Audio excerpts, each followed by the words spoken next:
Karibu, asalamu alaykum. Ndio kaka. Kakaangu we.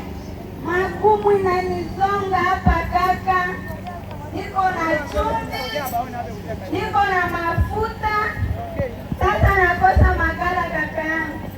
Ndio nilikuwa nasema hivi, unisaidie na kokote kioko nako.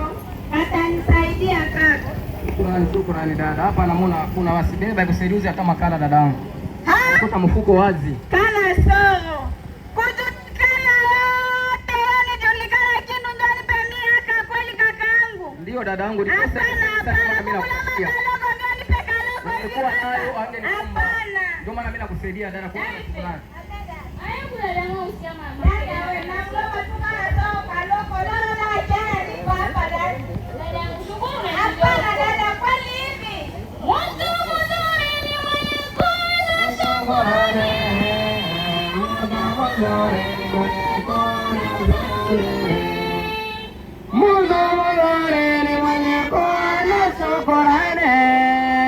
Moto mzuri ni mwenye kuwa